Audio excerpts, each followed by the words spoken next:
Hello, we're here for the latest Circle 2.0 event at Barclays Bank, and we're here to interview the founders of Circle 2.0. I'll let you guys introduce yourselves. David Spears. And Tim Head. Great. And you guys, we've heard a little bit, I think, in Madrid about kind of how you came up with Circle 2.0 and where it came from. And there's a great event going on today. We've seen it filmed on Periscope, and it's being filmed for this now. A couple of questions. A lot of this focus has been on the SDGs and that kind of stuff. And I've seen a lot of focus on SDGs working across civil society and working across with government. But you talked a lot about actually business working together. Do you think there's a lot of scope for business to work together? I think definitely. I think that the whole reason that we set up the Circle was to create a mechanism that really catalysed social impact and using the power of business to really make the world a better place, if I put it in kind of layman's terms. The next step to that was always to try and see if we could build an actual engine to create those projects. So rather than just inspiring people to come up with ideas, we'd actually actively create them. Because I think both David and I have always said, well, what's the point of networks that don't do anything? What's the point of conferences where people just talk?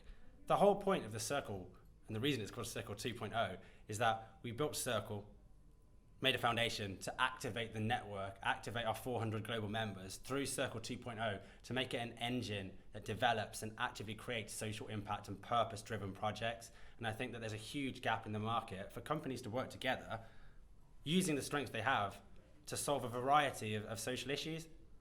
I think corporates working together is going to represent the step change in business, particularly when people are trying to do things like the Sustainable Development Goals and work on issues that are bigger than a single company or a single country.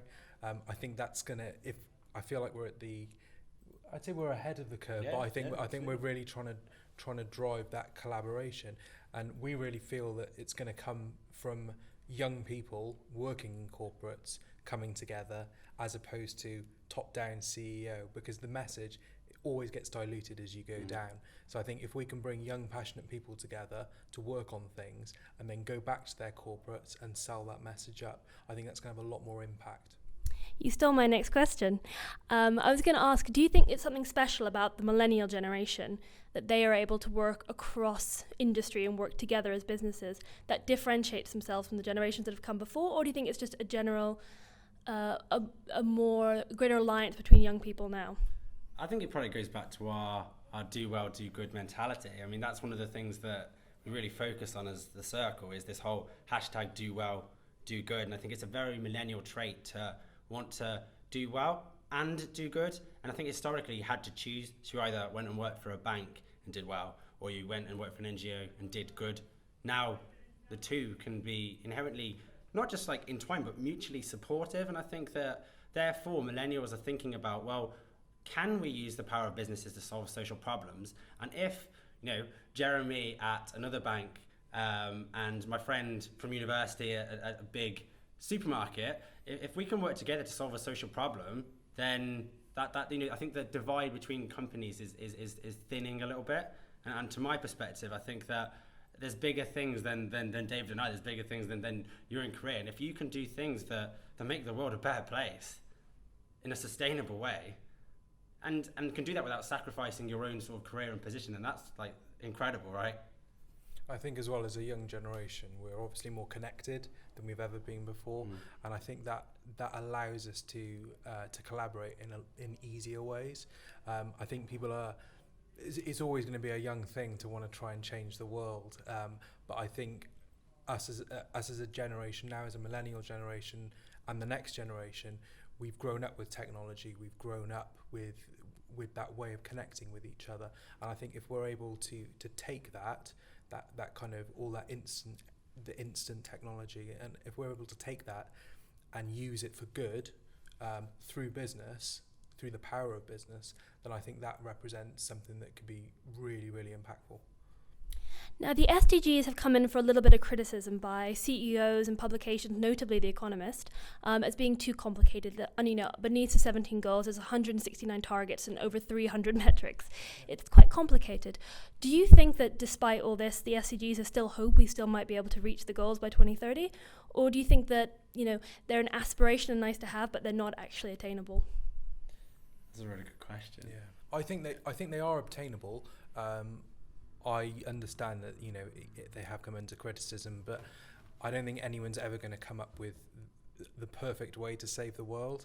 We can only try, and I think what the SDGs do for us particularly is have that framework. Something to aim for. Yeah, it's something to aim for, but it means that people are able to, rather than sit around a table and us try and think of the most pressing issues off the top of the head, you would forget one or a couple, or the things you wouldn't consider. And I think that at least paints a picture of the things that we should be looking towards trying to solve. And why not set ambitious targets, right? Because the more ambitious the targets, generally the closer or the bigger the impact is. If you set them and they're just kind of like incrementally quite small from the millennial development goals, right, then the level of impact would be less than it can potentially be by making them really ambitious.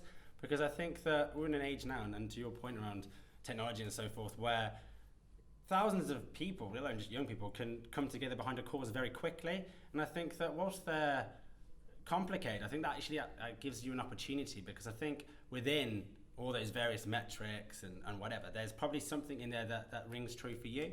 So there's probably a greater chance, by virtue of there being loads of aspects to it, that there's a very small part in there that's like, I can do something about that. So actually, because it's split into like 300 and whatever you said, different metrics, then actually it's probably better, because there's more for people to identify with at a low level. And therefore, that kind of breaks into bite-sized chunks and yeah. Yeah, and just to that as well, I think we always say it's really good to think about the big picture and how you can have a really big impact, but you need to be able to find tangible ways in order to get to that, break it down into small steps. And I think what these big goals do is, if we're able through business to find a way to work up to solving a huge social issue, then I think that's really powerful.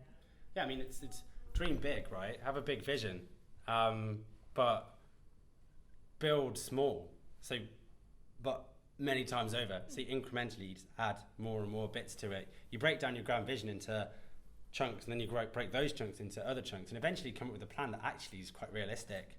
So we've seen that from loads of stuff that we've done, and it's people, if they said to us about Roundup at the start, they'd have said, oh, you can't deliver a project in a bank that will raise 169 million for charities and social enterprises, but that's coming out in the autumn, right? And it was just a matter of taking it day by day and balancing the work between David and I very, very effectively. So, yeah. It reminds me of something Mohammed Yunus said about, he said, I never failed properly because I always failed small before I could fail big. It kind of reminds me of that, where if you're doing it on a day-to-day thing, you can work your way up and work yourself towards ambitious goals. You know what I'm going to say now, don't you? Because the buzzwords hit. Yeah. So Professor Yunus also said that, or inferred strongly, that existing companies can't be changed so that they can be sort of social impact vehicles, which obviously through social entrepreneurship and all the stuff that David and I do, we kind of vehemently disagree with. But that's good, because it creates the right sort of discussion. You can actively, as an individuals being incredible change makers in this world, certainly with all the technology, the power, or whatever, you can change big corporations so that they have social impact, and the incremental value, and I've said incremental about 100 times, but the value of the impact is massive because of the power of the corporation. So it's not about setting up and starting a few smaller social enterprises. It's like to convert the oil tanker, shift it 1%, and it's like starting 1,000 social enterprises. It's just looking at the value of impact. Great. Obviously, a lot of people can't be here today. Not everyone lives in London, and even though people joining Periscope can't participate today, what would be your top tips for entrepreneurs out there who really want to make a difference, who want to change, who want to shift the direction of their oil tankers that they're on? What would be your top tips from them? We go out around the world and present on this topic. So we've got a 16-point plan now for how to do this, so we won't go through all of them. But I think at a high level first, obviously join the circle, www.circleofyi.com.